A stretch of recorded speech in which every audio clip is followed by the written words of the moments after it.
हिंदी में यूपीएससी की तैयारी से संबंधित प्रोग्राम्स को देखने के लिए सब्सक्राइब करें स्टडी IQIAS हिंदी। तो आषाढ़ का एक दिन जो है, आषाढ़ का एक दिन की अगर बात की जाए तो कथा वस्तु उसकी क्या है, कथानक उसका क्या है, उस पर ऑलरेडी डिस्कशन हो चुका है। एक बार शॉर्ट में फिर से बात कर लेते हैं। आषाढ़ का एक दिन, आषाढ़ जो बारिश के जो 3 महीने होते हैं, ठीक है, आषाढ़, श्रावण और भाद्रपद, ठीक है, जिसको आषाढ़, सावन और भादो कहते हैं लोकल लैंग्वेजेस में, ठीक है, या जो देशज शब्दों में कहा जाए या बोलियों में कहा जाए, तो आषाढ़ का एक दिन एक सिंबॉलिक टर्म है जो दिया गया है, जहां पे असमंजस, दुख, विवशता, किंग कर्तव्य विमूढ़ता को दिखाया गया है। ठीक है, कालिदास की कहानी है, आषाढ़ के दिन से शुरू होती है और आषाढ़ के दिन पे खत्म होती है। कालिदास की कहानी है। कालिदास के साथ क्या होता है, कालिदास और मल्लिका एक गांव में रह रहे होते हैं। कालिदास कवि है, हम सबको पता है, कविताएं रचते हैं, कवित्व में शानदार है। मल्लिका उनकी प्रेसी है। उज्जैनी से कुछ लोग आते हैं, बात करते हैं कि भाई आपको, है ना, जो उज्जैनी का गॉड टैलेंट है वो आपको मिल रहा है, वहां पे आप आइए, वहां पे कविताएं रचिए। वो वहां जाते हैं, प्रसिद्धि मिलती है, यश कीर्ति बढ़ती है, बड़ा पद मिलता है, बड़ा भू क्षेत्र मिलता है उनको। इस प्रसिद्धि में वो कहीं ना कहीं मल्लिका को भूल जाते हैं।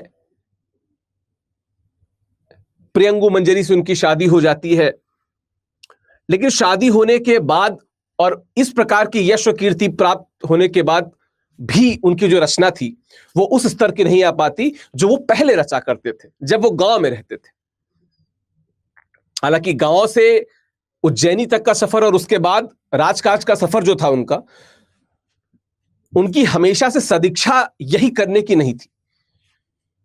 मल्लिका भी वहां से कहती है कि सर हमको भी अच्छा लगेगा अगर आप जाएंगे। जाते हैं, बड़े हो जाते हैं, शादी हो जाती है।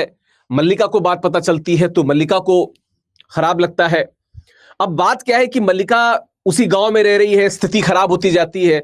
तीनों अंकों पे देखेंगे तो पहले 3 घड़ा, फिर 2 घड़ा, फिर 1 घड़ा भी दिखता है। मजबूरी में उसको विलोम से शादी करनी पड़ती है। मंजरी एक बार आती है, बात करती है मल्लिका से, मल्लिका को सखी बनाने को कहती है, अपने साथ ले चलने को कहती है, मल्लिका मना कर देती है। तीसरे अंक में खुद कालिदास आते हैं और वो जो कसक मल्लिका को और उसकी पुत्री को देख के उनके नजरों में आती है, बेसिकली आषाढ़ में हो रही बारिश वो कसक ही है, वो आंखों के जो आंसू हैं वही बारिश है, वही आषाढ़ है। ये इसकी एक छोटा सा समरी अगर कथानक के रूप में कहा जाए तो ये, ठीक है। हम उसकी मूल संवेदना को पढ़ने वाले हैं। हम समझेंगे कि मूल संवेदना किन किन विषयों से होकर गुजरती है, किन किन बातों से होकर गुजरती है, हमें यह पढ़ना है, ठीक है। शुरुआत अगर की जाए इस नाटक की, ये मोहन राकेश का पहला नाटक था, आपको ध्यान रखना होगा। हमने मैला आंचल को जब पढ़ा था तो भी हमने पढ़ा था कि मैला आंचल पहला उपन्यास था फणीश्वरनाथ रेणु जी का।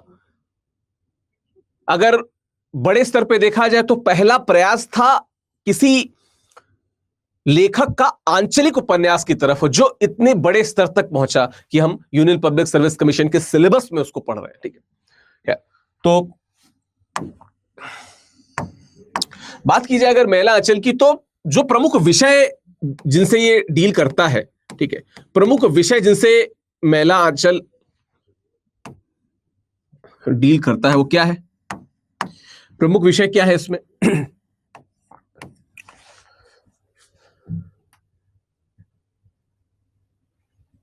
पहली बात तो विषय, जब मैं कसक की बात बताता हूं ना, वो जो कसक रह जाती है कालिदास के मन में भी और फिर मल्लिका के मन में भी, ठीक है, जो कसक रह जाती है, उस कसक की बात की जाए तो नारी पुरुष, नारी और पुरुष के संबंधों में जो जटिलता है, क्योंकि वो एकदम ब्लैक एंड व्हाइट वाली चीजें नहीं होती, चीजें ग्रे में भी आ जाती। तो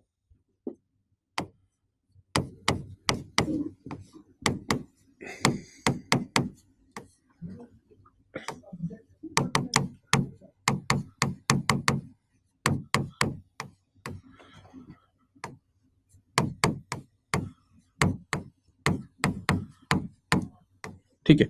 नारी पुरुष के संबंधों में जटिलता एक विषय ये है, ठीक है। सत्ता और सृजनशीलता का जो टकराव होता है ना,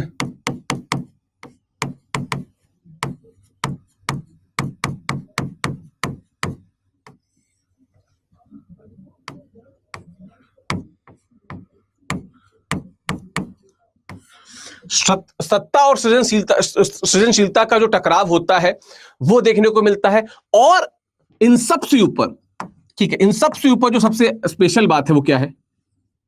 किसी व्यक्ति की प्रामाणिकता, कालिदास की प्रामाणिकता क्या थी? उस प्रामाणिकता का खंडित होना, ठीक है। किसी के प्रेमी के रूप में, किसी महिला के विश्वास के रूप में आप उज्जैनी आते हैं, और जब नाटक आगे की ओर बढ़ता है, द्वितीय खंड में हम देखते हैं, तो यही प्रामाणिकता आपकी क्या हो जाती है? खंडित होते दिखती है।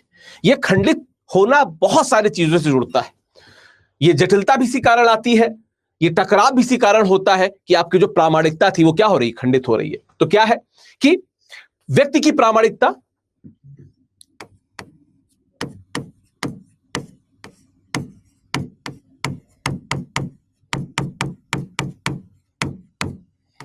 ठीक है, व्यक्ति की प्रामाणिकता और व्यक्ति की प्रामाणिकता तथा उसका खंडित होना,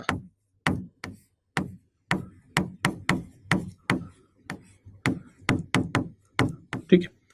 व्यक्ति की प्रामाणिकता तथा उसका खंडित होना, कहीं ना कहीं यही वो एक प्रमुख बिंदु है जहां पे आके कहानी में वो जो कसक वाली बात आती है ना, वो शुरू होती है, ठीक है।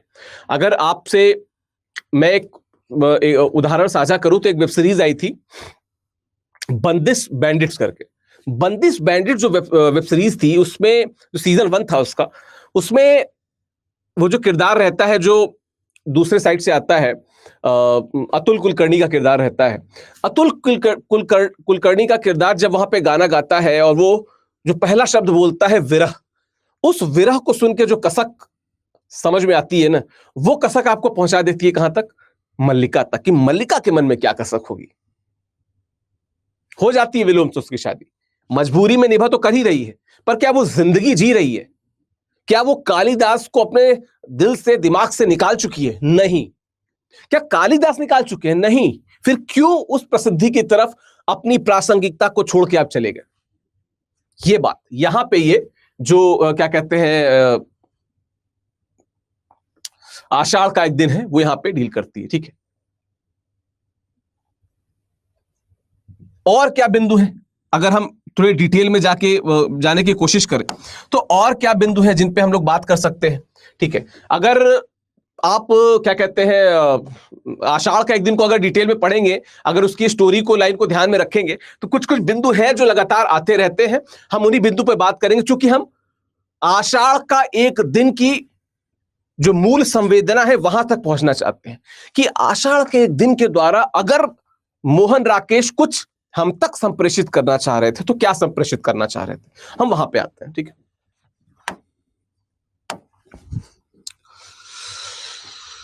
हाँ, ये देखते हैं पहले तो जिस बिंदु पे हम बात करेंगे वो क्या है कि सृजनशीलता और सत्ता का जो द्वंद्व है,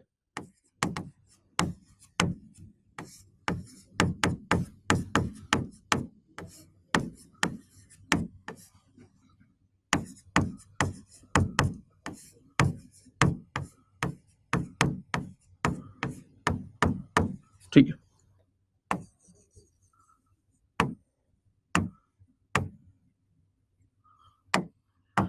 सृजनशीलता और सत्ता का जो द्वंद्व है, आप सबको पता है कि मैं सभी के प्रश्नों को क्लास के बाद ही लूंगा, ठीक है। सृजनशीलता और सत्ता का जो द्वंद्व है, क्या आपने अभी देखा है? नहीं। आपने बहुत सारी ऐसी मूवीज देखी होंगी, वेब सीरीज देखी होंगी, आजकल तो वेब सीरीज का ही जमाना है। कितने सारे उपन्यास पढ़े होंगे।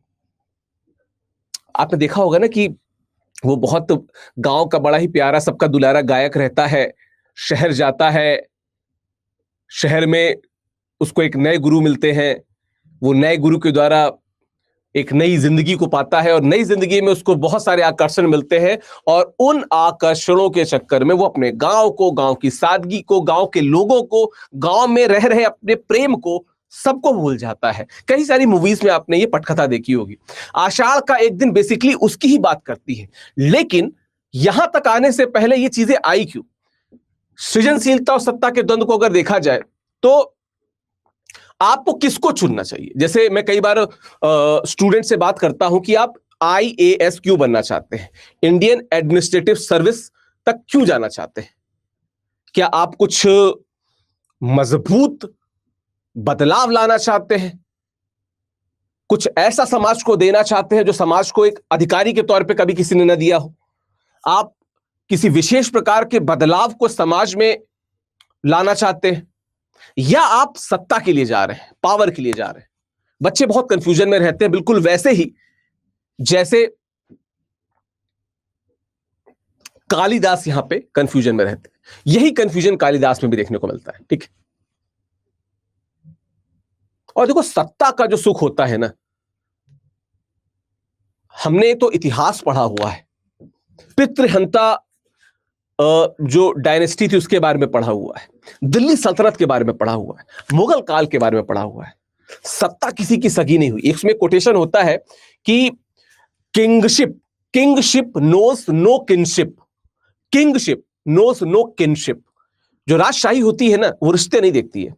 यही सत्ता का चरम उन्माद होता है, यही सत्ता का सुख होता है कि जो व्यक्ति एक बार सत्ता में आ जाता है वो बार बार सत्ता में जाना चाहता है, वो सत्ता तक पहुंचना चाहता है, उस पावर को, उस यश को, यश तो चलो न भी नहीं, लेकिन वो पावर तो महसूस करना ही चाहता है। तो जैसे अभी जो द्वंद्व आपके दिमाग में एक अधिकारी बनने से पहले रहता है, वो द्वंद्व तब भी रहेगा कि हम किसकी तरफ जाएं। हम समाज को कुछ अच्छा दे अधिकारी बन के, या हम पावर की तरफ, भौकाल जिसे कहते हैं, हम उसकी तरफ जाएं। ठीक है, तो द्वंद्व रहता है कि किसको चुना जाए। अब कालिदास के पास क्या रहता है कि कालिदास बेसिकली थोड़े से कंफ्यूज अवस्था में रहते हैं। कंफ्यूजन कैसा रहता है कि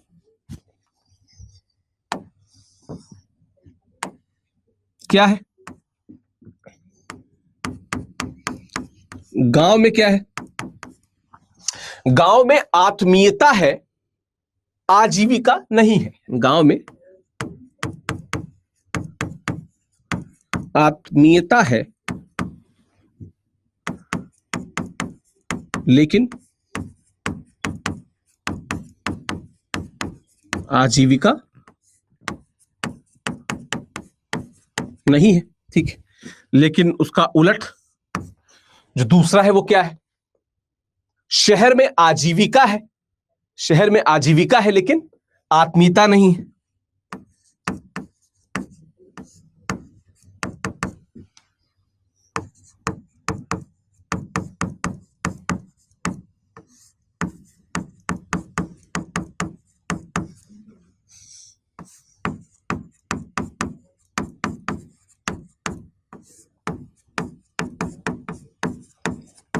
और ये सिर्फ कालिदास का द्वंद्व नहीं है, ये सिर्फ कालिदास का द्वंद्व नहीं है, ये हमारा आपका द्वंद्व भी है।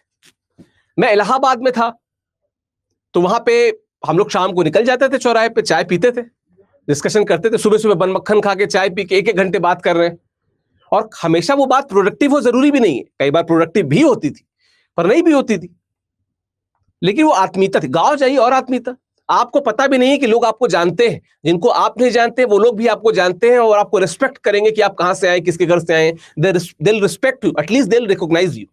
एक बार आप कह दीजिए कि आप फलाने के घर से हैं तो आपको लोग पहचानेंगे, जानेंगे। शहर में क्या है, अपार्टमेंट में आपके ऊपर अगल बगल नीचे कौन रहता है किसी को कोई मतलब नहीं। ऊपर वाला व्यक्ति मर गया, आपको अगले दिन पता चला, नीचे वाला व्यक्ति चला गया, आपको 1 महीने बाद पता चला। ऐसी चीजें होती हैं। तो ये संघर्ष तो सिर्फ कालिदास का नहीं, ये हमारा भी संघर्ष है। ठीक है, और इसको देख के तो मुझे क्या कहते हैं, उन एक वो है ना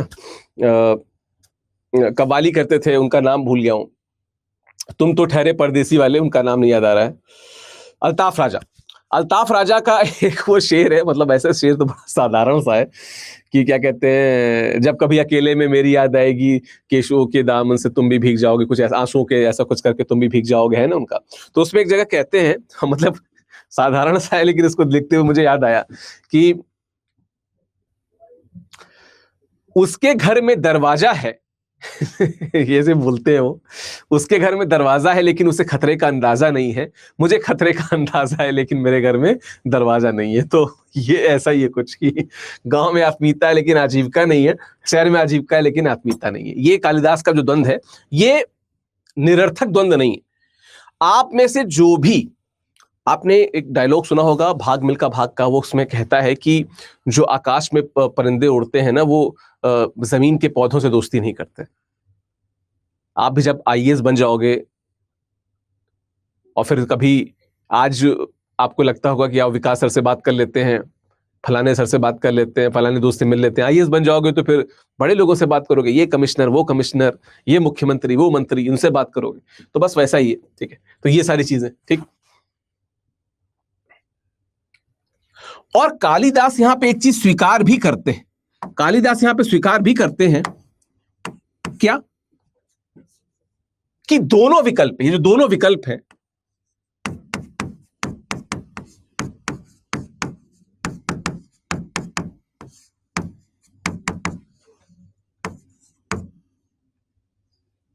दोनों विकल्पों में जो कालिदास है, ठीक है,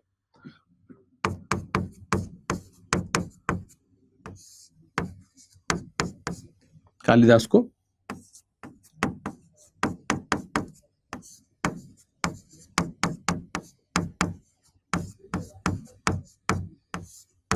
ठीक है, दोनों विकल्पों में कालिदास को संतोष नहीं मिलता है, दोनों विकल्पों में, ठीक है।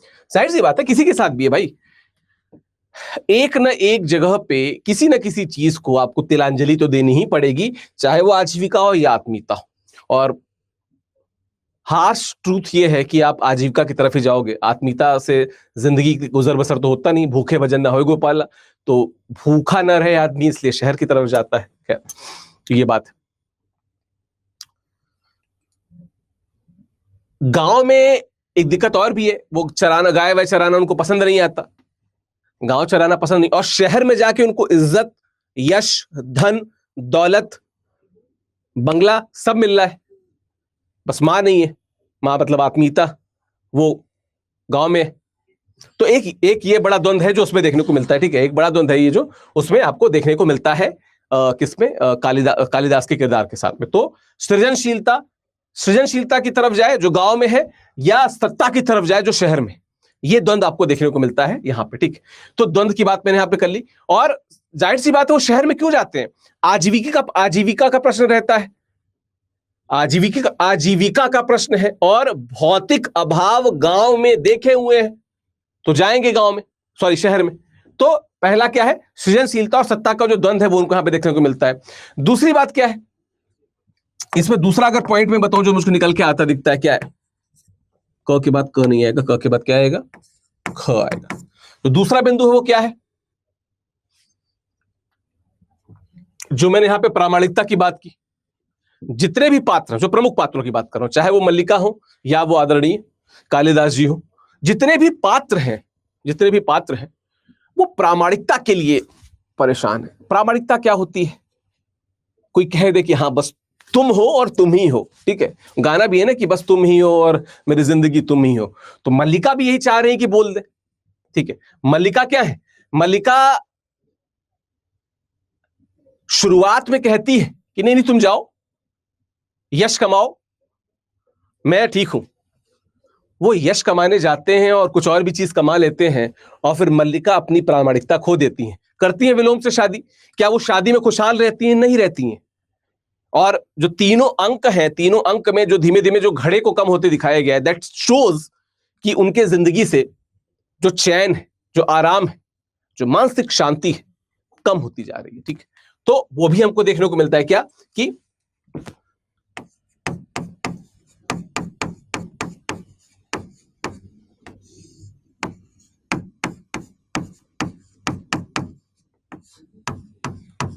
जो प्रामाणिकता की खोज है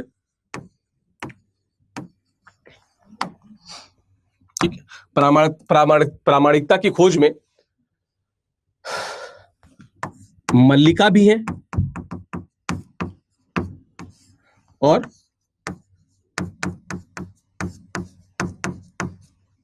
कालिदास भी है। ठीक है, मल्लिका भी है और कालिदास भी है। ठीक है, मल्लिका अंत में, शुरुआत में जितना प्रामाणिक बन रही थी अंत में सब खो देती हैं, विलोम से शादी हो जाती है। क्या जिंदगी उसके बाद सही होती नहीं होती है? और कालिदास के साथ क्या है? कालिदास के क्या है कि बाहरी दबाव, अंदर से तो वो नहीं चाह रहे थे जाना गांव से ना, बाहरी दबाव रहता है कि तुम्हारे पास पैसा होगा, गाड़ी होगी, बंगला होगा, चले जाओ। उस बाहरी दबाव में कालिदास भी चले जाते हैं। ठीक है, तो क्या है,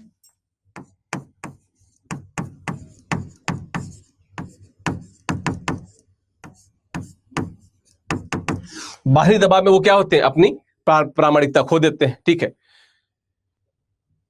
मैं जब हिंदी साहित्य जब भी पढ़ाता हूं और मैं प्रेम ग्रंथों की बात करता हूं, प्रेम पर लिखे गए उपन्यासों की बात करता हूं, तो अमूमन मैं दो प्रकार के उपन्यासों को जरूर दो उपन्यासों को, प्रकार के दो उपन्यासों को जरूर बताता हूं। एक है गुनाहों का देवता जो प्लेटोनिक लव की बात करता है, एक है रेखा जो रियलिस्टिक यथार्थ जो प्यार होता है जो दुनिया में दिखता है उसकी बात करता है। जो मल्लिका का जो प्रेम है ना, जो मल्लिका का जो प्रेम है, अगर आप इसको देखोगे तो क्या होगा, ये प्लेटोनिक है। मल्लिका का जो प्रेम होता है इसमें हमको प्लेटोनिक प्रेम दिखता है।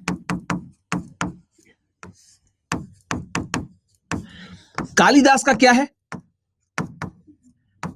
यथार्थवादी प्रेम।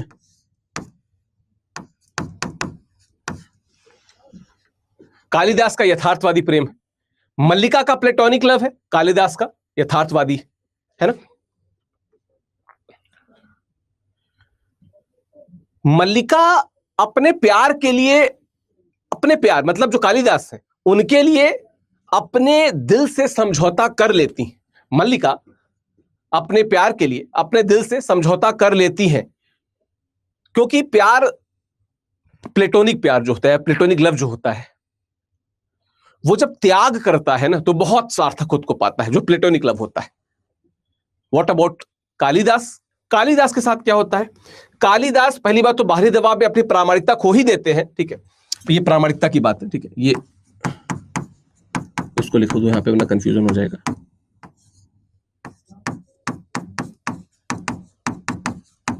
ठीक है, कालिदास के क्या है, कालिदास को पता है ये धन दौलत शोहरत मिली क्यों है और मिलेगी कब, मंजरी। हो सकता है अंदर से वो खुश ना हो, पर बाहरी दुनिया में जो ऐश्वर्य उन्होंने प्राप्त कर लिया है उस ऐश्वर्य में यथास्थिति बनाए रखने के लिए, स्टेटस को बनाए रखने के लिए मंजरी के साथ जाना पड़ेगा। जाते हैं प्रेंगु मंजरी के साथ में। ठीक है, तो कहीं ना कहीं इनका प्लेटोनिक लव और इनका यथार्थवादी प्रेम दोनों आपस में आ जाता है। फिर वही बताता हूं कि जहां पे मैं गुनाहों के देवता की बात करता हूं वहां पे मैं रेखा की बात भी करता हूं। रेखा में भी यही होता है कि अल्टीमेटली यथार्थवादी जो प्रेम है उसकी तरफ लोग जाते हैं। तो यहां पे प्रामाणिकता की खोज में दोनों टहलते हैं। वही कि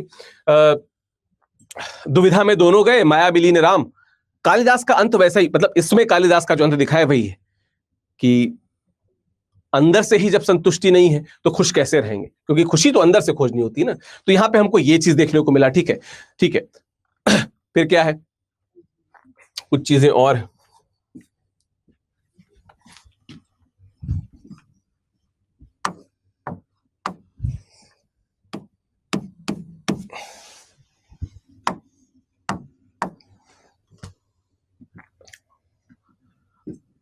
अगर हम गांव की बात करें, ठीक है, गांव की बात करें या शहरों की बात करें, जैसे मैला अंचल में दोनों सीन देखते हैं ना, यहां का भी और वहां का भी। अगर दोनों की प्रकृति पे बात करें तो हमें क्या दिखता है, क्या दिखता है जब हम प्रकृति की बात करते हैं? भाई जहां पे भोग है, विलास है, यश कीर्ति भी है, ऐश्वर्य भी है, वहां पे हमें कुछ और चीजें दिखेंगी। जहां पे शांति है, जहां पे प्रेम है, जहां पे आत्मीयता है, जहां पे रचनाशीलता है, जहां पे प्रामाणिकता है, वहां पे हमें कुछ और चीजें देखने को मिलेंगी। तो अगर हम गांव की बात करें, ठीक है, एक मिनट,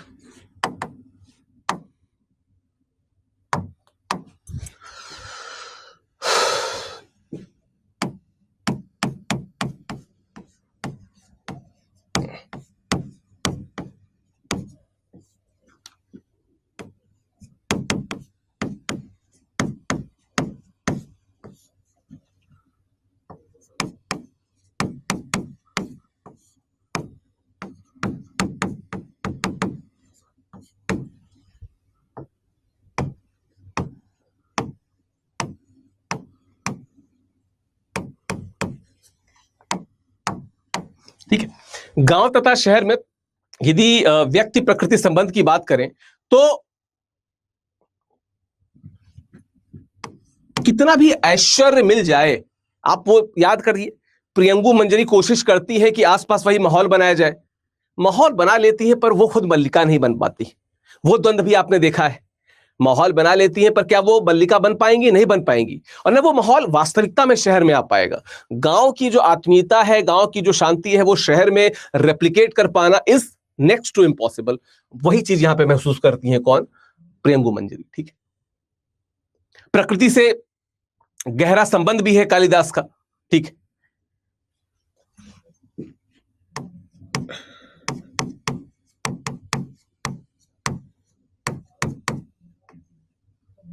प्रियंगु मंजरी की असमर्थता दिखती है।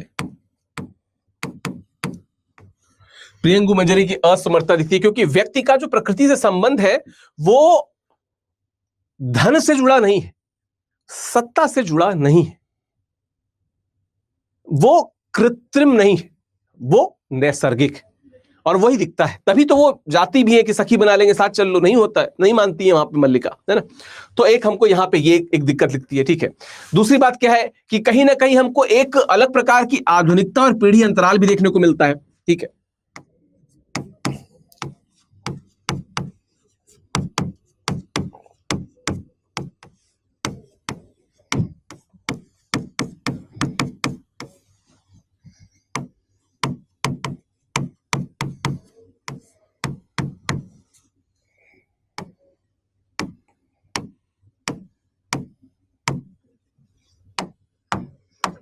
आधुनिकता तथा पीढ़ी अंतराल भी हमको देखने को मिलता है। क्यों? कैसे? जैसे जो अंबिका का दृष्टिकोण है, जो मल्लिका की माता जी हैं, ठीक है, यह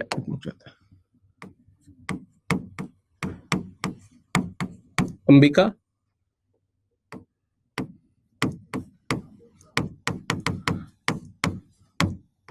तथा मल्लिका के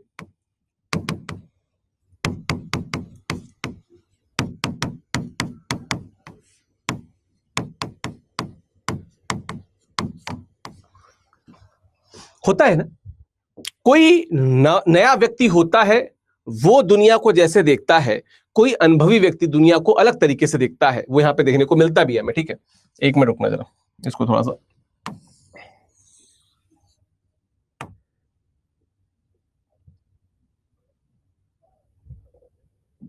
ठीक है।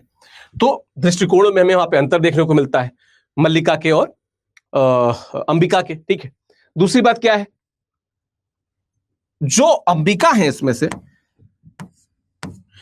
अंबिका को देख के आपको क्या लगता है कि अंबिका कहीं ना कहीं यथार्थ की बात करती है।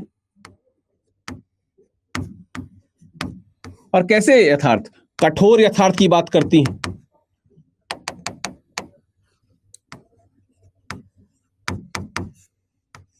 अंबिका जो है वो कठोर यथार्थ की बात करती है, माता है, एक्सपीरियंस्ड है, चीजें पता है उन्हें। कल्पना, सॉरी, मल्लिका क्या करती है, ये कल्पना और आदर्श की बात करती है।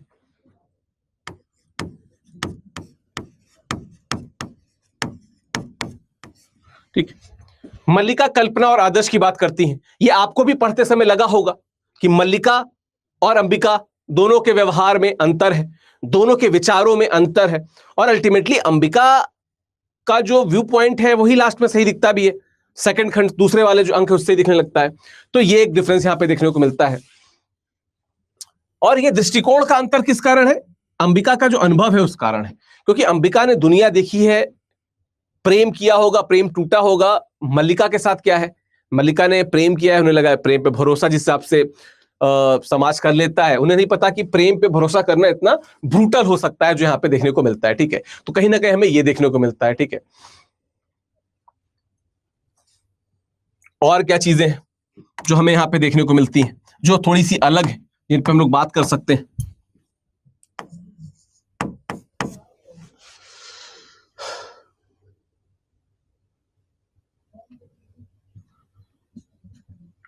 प्रियंगु मंजरी जिस प्रकार से मल्लिका के पास जाती हैं, प्रियंगु मंजरी जिस प्रकार से मल्लिका के पास जाती हैं और जो प्रस्ताव रखती हैं, वो प्रस्ताव क्या बताता है?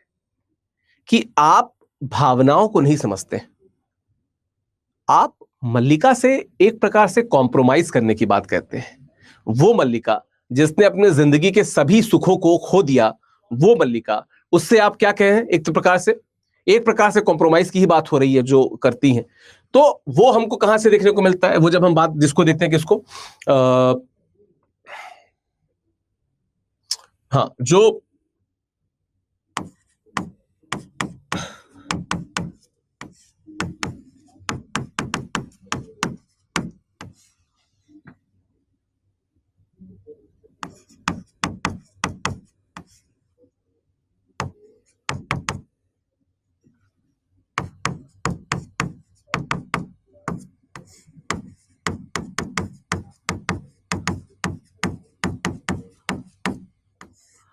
देखो, प्रियंगु गलत नहीं कर रही है, वो अपने पति के लिए जो सही होना चाहिए वो कर रही है, पर क्या ये सही होगा किसी ऐसी महिला के लिए जिसके प्रेमी ने आपसे शादी कर ली है? दोनों एक दूसरे को प्रेम करते थे, ऐसा भी नहीं है कि सिर्फ मल्लिका कालिदास से करती थी, कालिदास भी मल्लिका से प्रेम करते थे। तो एक वहां पे एक आपको जो मूल संवेदना है जिसको हम लोग डिस्कस कर रहे हैं, उसमें एक जगह संवेदना यहां पे भी दिखी, जहां पे बेसिकली प्रियंगु मंजीरी की संवेदनहीनता हमको देखने को मिलती है। ठीक है, ठीक है, हमें कहीं ना कहीं यह पता चलता है कि महिला दोनों है, मल्लिका भी है, प्रियंगु भी है, लेकिन जब अपने हित की बात आती है, निज हित की बात आती है, तो सभी सिद्धांत जो होते हैं क्या होते हैं, साइड में चले जाते हैं। ठीक है, आदर्श मूलक व्यक्ति यथार्थ की तरह सोचने लगता है, दिल बगल में रख के दिमाग से सोचने लगता है। ठीक है, तो एक ये बिंदु यहां पे देखने को मिलता है। और क्या चीजें अगर इसकी मूल संवेदना में देखिए जो इसके केंद्र में, अस्तित्ववाद बहुत जरूरी है समझना उसको।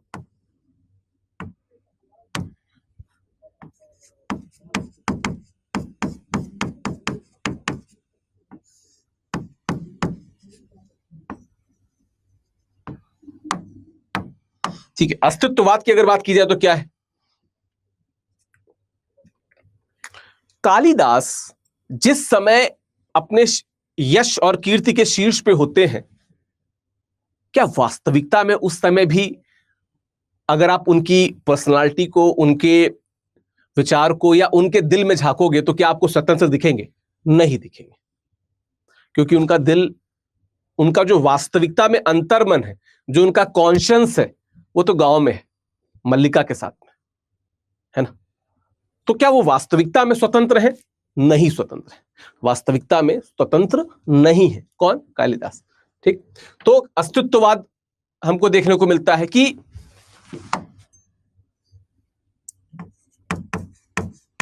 स्वतंत्र है पर सीमित रूप से, स्वतंत्रता है पर कैसी है? सीमित है। जो निर्णय लेने का दबाव है,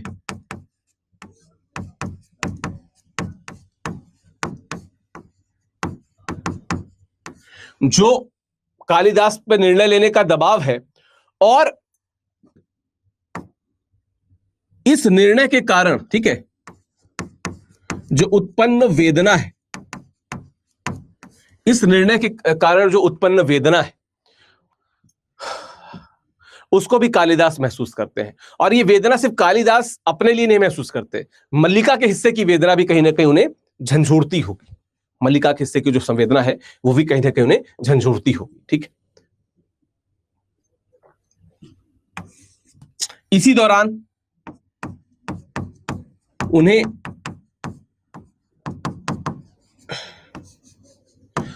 विसंगति बोध भी होगा, आत्म निर्वासन भी होगा, तमाम वंचनाएं होंगी, अपवंचनाएं होंगी, जो खुद पे तोहमतें डालते होंगे,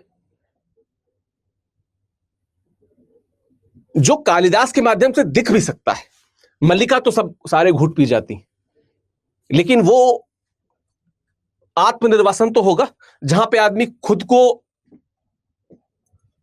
खासकर जो लास्ट उसका जो अंक है, जो लास्ट वाला पार्ट है, खुद को जब अपराधी महसूस करता है आदमी, तो इसी आत्मनिर्वासन में चला जाता है, और वहां पे अस्तित्व जो होता है ना, उस पे क्वेश्चन मार्क लग जाता है। ठीक है, ऐसे विराट रूप का क्या फायदा, विराट अस्तित्व का क्या फायदा कि आप पूर्णतः स्वतंत्र ही नहीं है। जो तोता है तो क्या कहते हैं, तोते की जान कहां पे है, बस वही बात यहां पे उसी कि कैसा अस्तित्ववाद है, अस्तित्व कहां रह जाता है। ठीक है, कालिदास बाहरी दबावों से निर्णय लेते हैं, निर्णय लेने के बाद भी वो दबाव में रहते हैं, यश कीर्ति के सर्वोच्च शिखर पे जाने के बावजूद भी दबाव में रहते हैं, परतंत्र रहते हैं, वो अंदर से जो ग्लानि रहती है वो दिखती रहती है, वही हमको देखने को मिलता है। तो ये भी इसकी एक मूल संवेदना का भाग है। ठीक है, वो भी कहीं ना कहीं इसकी मूल संवेदना का भाग है। ठीक है,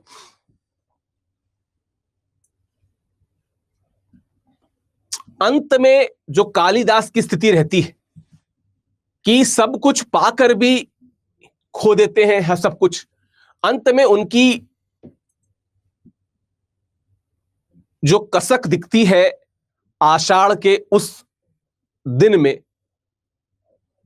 उस बारिश में, जहां पे आंसू भी गिर रहे थे, दुख भी उमड़ रहा था, और खैर बारिश तो हो ही रही थी।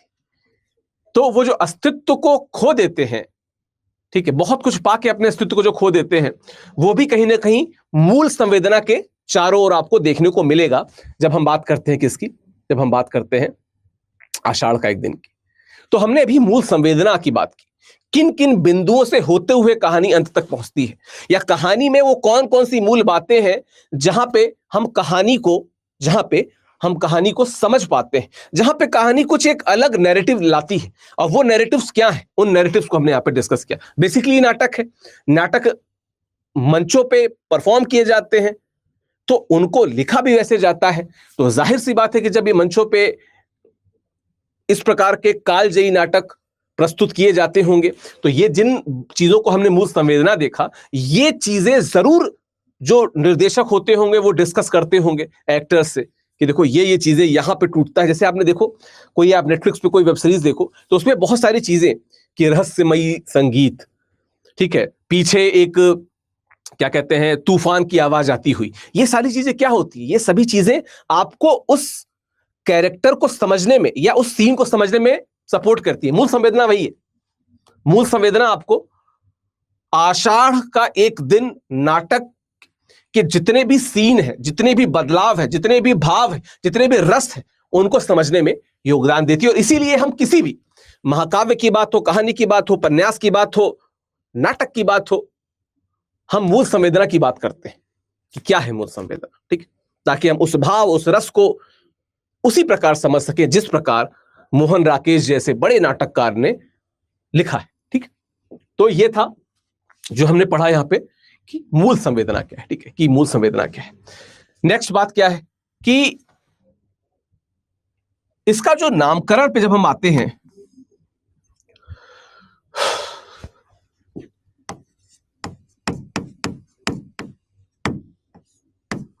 आषाढ़ का एक दिन, जब हम इसके नामकरण पे आते हैं, ठीक, जब हम इसके नामकरण पे आते हैं तो एक प्रश्न आता है कि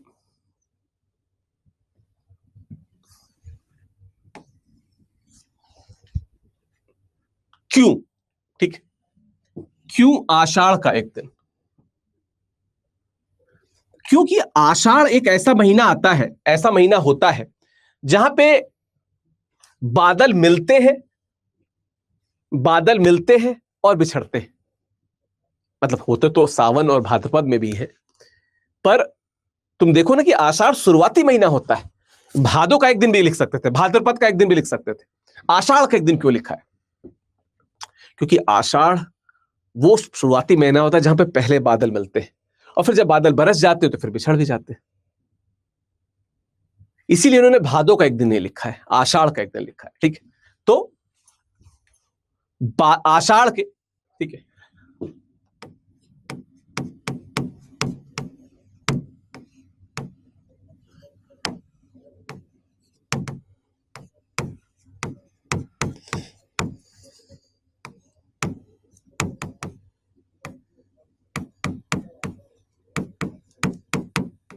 बादलों,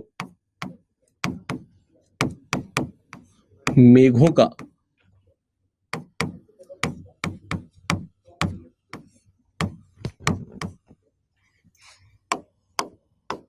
मिलना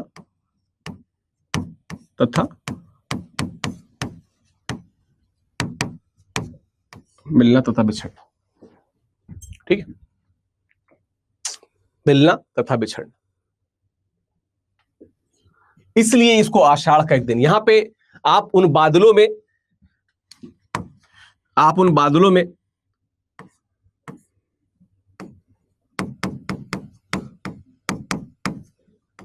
कालिदास और मल्लिका को महसूस कर सकते हैं। आप उन बादलों में कालिदास और मल्लिका को महसूस कर सकते हैं। ठीक है, ठीक है। और मैंने पहले भी बताया कि मोहन राकेश जो थे, वो जो वास्तविकता में जो कालिदास थे, जिन्होंने मेघदूत लिखी थी, उस मेघदूत, जहां पे मेघ को दूत बना के भेजा जा रहा है, वहां पे जो यक्ष की पीड़ा है, उस पीड़ा को भी कहीं ना कहीं इसी आषाढ़ के एक दिन में दिखा देना चाहते थे। तो कहीं ना कहीं इस कारण भी, ठीक है, जो मेघदूत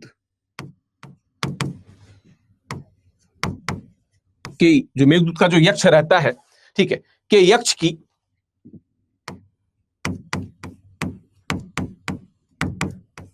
पीड़ा से वो क्या लेते हैं, मेघदूत के यक्ष की पीड़ा से वो प्रेरणा लेते हैं। ठीक, इस कारण भी आषाढ़ का एक दिन नाम है, वहां पे भी मेघों की बात है। ठीक है, हम नागार्जुन की बात करते हैं तो नागार्जुन ने भी एक कविता लिखी थी, आप जरूर पढ़िएगा, कि तुम रोए थे कि, है ना, कालिदास सच सच बताना। उसको अगर आपको कविता ढूंढनी हो तो आपको इंटरनेट पे मिल जाएगी, जरूर पढ़िएगा उसको, वहां पे भी आप समझ पाओगे। ठीक, खैर, तो यहां तक तो हमने समझा चीजों को कि आषाढ़ का एक दिन नाम जो हमने रखा है, मतलब हमने तो नहीं रखा है, मोहन राकेश ने रखा है, हमने तो ऑब्जर्व किया है कि क्यों रखा होगा, ये समझ में आता है। लेकिन जब मैं बार बार कालिदास की बात कर रहा हूं तो एक टर्म, एक चीज आपके दिमाग में आनी चाहिए कि क्या आषाढ़ का एक दिन जिसकी हम लोग बात कर रहे हैं, क्या ये वास्तविकता में उसी इतिहास को संजोए हुए? कितनी ऐतिहासिकता है, कितनी कल्पना। और मैं हमेशा कहता हूं, चाहे आप स्कंदगुप्त की बात कीजिए, चाहे आप आषाढ़ का एक दिन की बात कीजिए, आपको काल्पनिकता लानी पड़ेगी नाटक को चलाने के लिए। कारण क्या है कि हमको पता था कि एक राजा था अशोक, युद्ध करने गया और वहां पे नरसंहार को देख के उसका जो मन था वो पलट गया, वो एकदम से हिंसा से हट गया, हिंसा उसके मन से उतर गई और एकदम से द्रवित होके वो अहिंसा की तरफ संपूर्ण जीवन, आजीवन जुट गया। अब ये तो हमको इतिहास पता है, हो सकता है दो चार इतिहासकार ऐसे भी हों जिन्होंने उससे जुड़ी 5-6 बातें और लिखी हो, पर वास्तविकता में वो क्या अनुभव करता होगा, वो युद्ध को देख के क्या सोच रहा होगा, उसके मन में क्या बातें चल रही होंगी, संघमित्रा से, दशरथ से वो कैसे बात कर रहा होगा, अपने जो दरबारी लोग होंगे उनको कैसे उसने संदेश दिया होगा, उनसे कैसे बात की होगी, ये सभी बातें भी इतिहासकारों ने थोड़ी लिखी होंगी। ये तो फिर जो साहित्यकार होंगे, जो लेखक होंगे, जो उस पर कोई रचना कर रहे होंगे, वो लिखेंगे। तो यहां पे तो काल्पनिकता का सहारा लिया ही जा सकता है। हाँ, ये जरूर है कि कई बार काल्पनिकता का सहारा कुछ घटनाओं को जोड़ने के लिए भी लिया जाता है, ताकि जो पूरा फ्लो है कहानी का वो बना रहे। ये भी हो सकता है। ठीक, ठीक है, तो ये हो गया आषाढ़ के एक दिन के नाम की बात। ठीक है, अब बात की जाए कि ऐतिहासिक आधार क्या है इसके। अगर इसकी ऐतिहासिकता की बात की जाए तो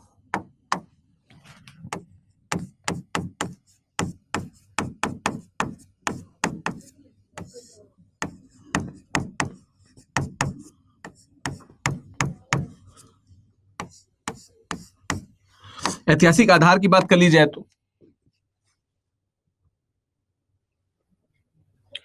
कालिदास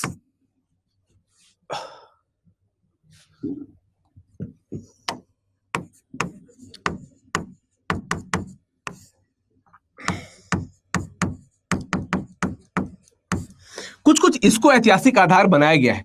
लेकिन अगर आप प्रियंगु मंजरी की बात को सब सर्च करेंगे तो आपको पता चलेगा कि यहां पे आपको काल्पनिकता दिखेगी। मतलब सिर्फ घटना या वर्णन काल्पनिक नहीं है, कुछ पात्रों को भी वहां पे काल्पनिक रखा गया है। ठीक है, तो ऐतिहासिकता भी दिखेगी। हम इसको डिटेल में भी बाद में डिस्कस करेंगे। ठीक है, पीडीएफ में भी मैं जब आपको शेयर करूंगा तो हम डिटेल में भी बात करेंगे कि कहां कहां पे काल्पनिकता है और कहां कहां पे ऐतिहासिकता है, कहां कहां पे काल्पनिकता और कहां कहां पे, जैसे यहां पे काल्पनिकता ऐतिहासिकता दोनों दिख रही है। ठीक है, और कई बार क्या होता है कि हम जब ऐतिहासिक संदर्भों को भावों से जोड़ते हैं तब हमें पता चलता है कि वास्तविकता में, ऐतिहासिक संदर्भों को जब भावों में जोड़ते हैं तब हमें पता चलता है कि वास्तविकता में नाटक कैसा स्वरूप ले रहा है। यह नाटक वैसा ही स्वरूप लेता है। ऐतिहासिकता के साथ भावों को जोड़ना है, काल्पनिकता जोड़नी पड़ेगी, तब तो नाटक से हम संदेश दे पाएंगे। यही काम यहां पे किया है मोहन राकेश ने। तो अभी तक हमने आषाढ़ के एक दिन के जो मूल संवेदना थी देखिए, उसके नाम पे थोड़ा सा डिस्कशन किया। ठीक है, हमने कोशिश की कि ऐतिहासिकता पे बात की जाए। ऐतिहासिकता में विस्तार से बात करूंगा, आपको नोट्स जो दूंगा उसमें विस्तार से आपको ऐतिहासिकता से जुड़ी नोट्स, उस पे सारे बिंदु मिल जाएंगे। ठीक है, तो यहां तक एक सारांश के रूप में हमने आषाढ़ के एक दिन के विभिन्न बिंदुओं को देखा, विभिन्न पहलुओं को छुआ। एंड आई विश कि आपको ठीक लगा हो यहां तक। ठीक है दोस्तों, आशा करता हूं कि वीडियो आपको अच्छा लगा होगा। अच्छा लगा है तो उसे शेयर जरूर कीजिएगा, कमेंट में बताइएगा कि कैसा लगा। बाकी हिंदी साहित्य में नए नए वीडियो, वैकल्पिक विषय से जुड़े वीडियो हम लाते रहेंगे। आप तक ज्ञान अबाध रूप से आता रहेगा।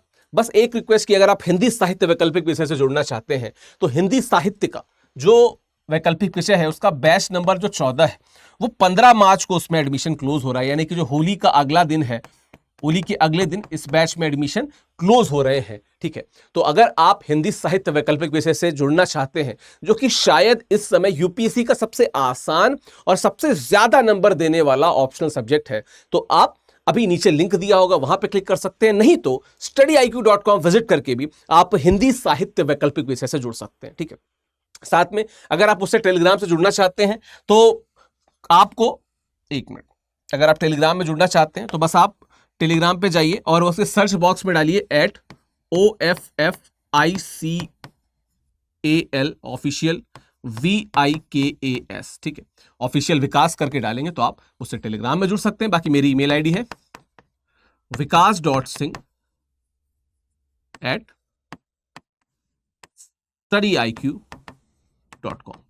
तो यहां पे भी आप मुझसे मिल सकते हैं, मुझसे बात कर सकते हैं। ठीक है, तो आशा करता हूं आपका दिन अच्छा होगा, अच्छा जाएगा, ये वर्ष अच्छा जाए, यूपीएससी में आप सफलता प्राप्त करें।